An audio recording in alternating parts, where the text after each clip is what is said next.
Good evening, I'm Camelia and this is KiniNews. Terengganu Menteri Besar Ahmad Samsuri Mokhtar made an appearance at a flood relief center in Kemaman today. In a press conference after his visit to the flood victims there, he apologized for his absence during the critical phases of the flood situation.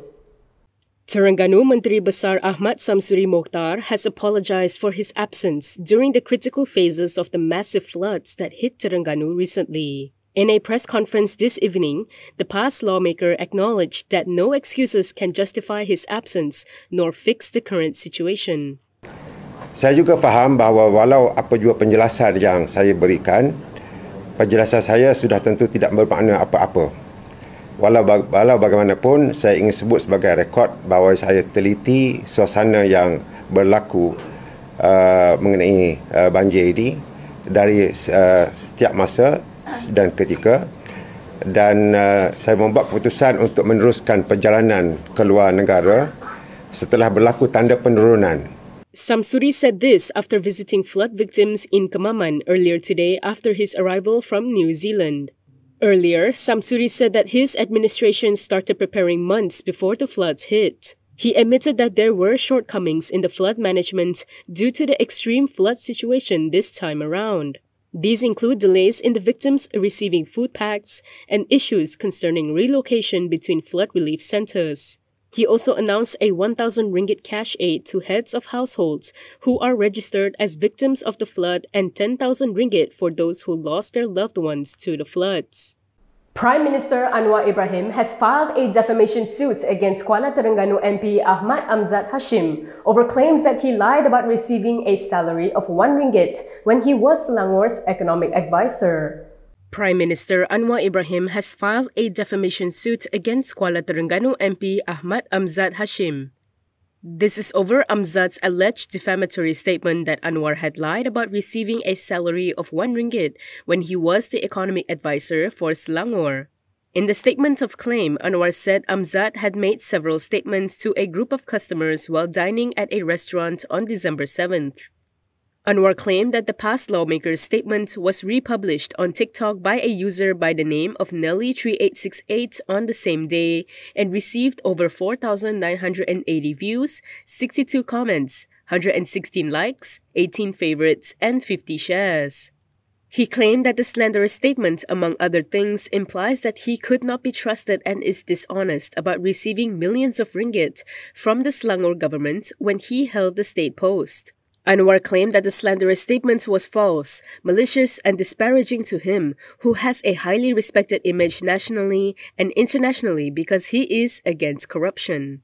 He is seeking general and compensatory damages as well as aggravated and exemplary damages as well as an injunction to restrain the defendant from further publishing or distributing similar defamatory statements.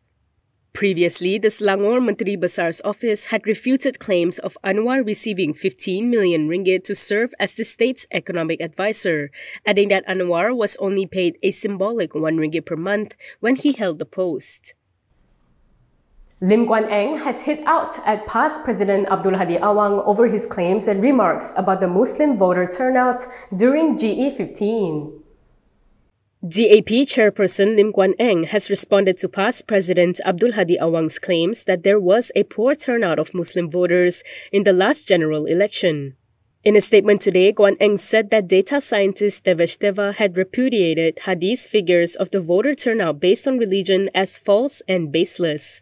Guan Eng questioned how more non-Muslims could have voted than Muslims when Hadi's home state of Terengganu, a 95% Malay Muslim majority state, had a turnout of 80.2%, the highest for a state in the country. He added that based on the data, the top 20 voter turnouts were all Muslim majority parliamentary seats, whilst the bottom 20 voter turnout were all non-Muslim majority seats. He said clearly, facts and figures, as well as granular data, prove beyond reasonable doubt that Hadi was simply lying when he said the Muslim voter turnout was only 60% as compared to 98% for non-Muslims. Guan Eng also slammed Hadi over his remarks that Muslims who did not vote had committed a huge sin by disobeying Prophet Muhammad's command to not retreat when the enemies of Islam were on attack. He said this was a racial and extremist slur, not only against non-Muslims but also a baseless slur against Muslims.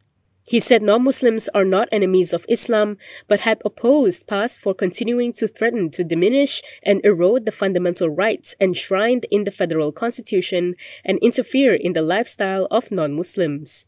He also pointed out that PAS is a political party whilst Islam is a universal religion.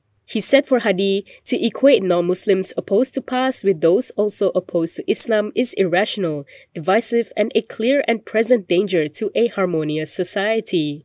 DAP's Ramkarpal Singh has announced that the government will engage with all stakeholders to discuss and address various aspects of SOSMA. This came following a meeting he had with Home Minister Saifuddin Nasution Ismail. The government has agreed to look into certain provisions in the Security Offences Special Measures Act 2012. This is according to Deputy Minister in the Prime Minister's Department for Law and Institutional Reforms, Ramkarpal Singh. In a statement today, Ramkarpal said he met with Home Minister Saifuddin Nasution Ismail to discuss various legal-related issues. He said, among others, they had discussed SOSMA and the need for it to be further studied to address various aspects which have drawn considerable criticism, such as the provision which limits the granting of bail. Ramkarpal added that he is happy to announce that Saifuddin has agreed with his proposal to commence the necessary engagement with all stakeholders concerned for this purpose. He said he will be inviting all relevant stakeholders, including officials from the Home Ministry and the police, to start the said engagement process as soon as possible. Saifuddin has drawn flack over his stand on the controversial law. He had defended SOSMA, saying the law allows the court process to take place, unlike others like the ISA and EO. Hishamuddin Hussain responded to questions on his political future in a video posted on his Twitter account yesterday night. In the video, he also gave out some advice to the grassroots in UMNO. Sembrong MP Hishamuddin Hussain said that the GE15 results should be a wake-up call for UMNO members. He added that there is much work that needs to be done if UMNO wants to restore the public's confidence in the party, and the road forward will not be easy. Hishamuddin said this in a video uploaded to his Twitter account yesterday night to respond to questions on his political future. Banyak sangat kerja kena buat kalau nak pulihkan semula keyakinan rakyat. Kita tak boleh salah langkah lagi. In the video, Hishamuddin also said that he is loyal to UMNO and won't go anywhere. He said since he now has some spare time and is not as busy as before, he will use it as best as he can for the continuity and the future of the party. He also urged the grassroots in UMNO to remain united and close ranks to regain the people's confidence.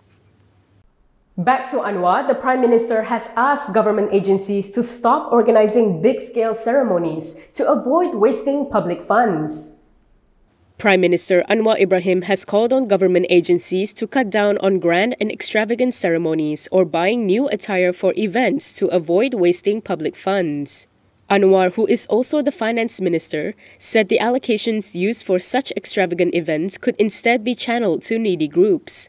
In a speech at the 2022 National Level Hawkers and Petty Traders Day convention yesterday, Anwar said some departments, for example, would buy new clothing, new batik, and make new preparations each time there is a ceremony or celebration. He called on them to end this practice and to reduce wastage.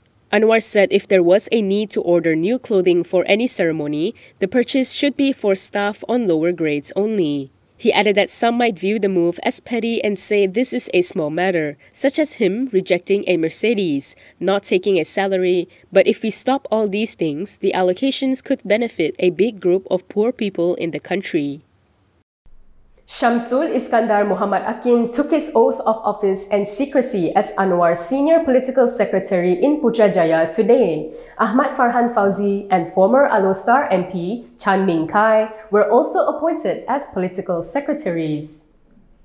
Former PKR Information Chief Shamsul Iskandar Muhammad Akin has been appointed as senior political secretary to Prime Minister Anwar Ibrahim. In a Facebook post, Anwar said Shamsul took his oath of office and secrecy in Putrajaya today, before him and Chief Secretary to the government, Muhammad Zuki Ali. Ahmad Farhan Fauzi and former Alostar MP Chan Ming Kai also took their oaths of office as political secretaries today. In the post, Anwar said, may they be able to perform the duties entrusted to them well and with utmost humility. Shamsul was a lawyer and two-term MP. His political career had seen the party fielding him as a candidate in 3 different states. During the November 19 election, he was fielded as Pakatan Harapan's candidate for the Bagandato parliamentary seat and came very close to unseating incumbent Ahmad Zahid Hamidi. And that is all from me today. For more stories, you can go to KiniTV.com. You can also follow us on Instagram, Twitter, YouTube, and Facebook for the latest news updates. If you'd like to support independent media, do consider subscribing to MalaysiaKini.com. I'm Camelia. Thanks for watching.